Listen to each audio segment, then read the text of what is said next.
ये एक नुस्खा जो है ये तोहफ़ा है नौजवानों के लिए।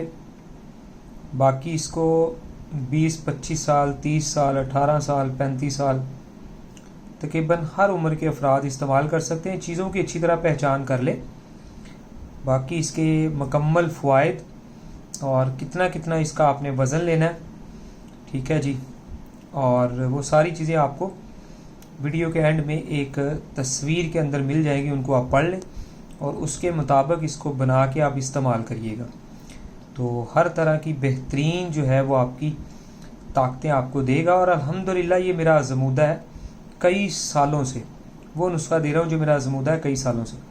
इसमें सबसे पहले ये आप देख रहे हैं ये संगाड़ा है, उसके बाद गूंद किक्कर है, मगज़ बादाम, बादाम की गिरी आ गई और पिस्ता आ गया, मूसली सफ़ेद आ गई, तुखम उटंगन आ गए, तुखम प्याज आ गए, ठीक है जी। इसको बनाएं, इस्तेमाल करें।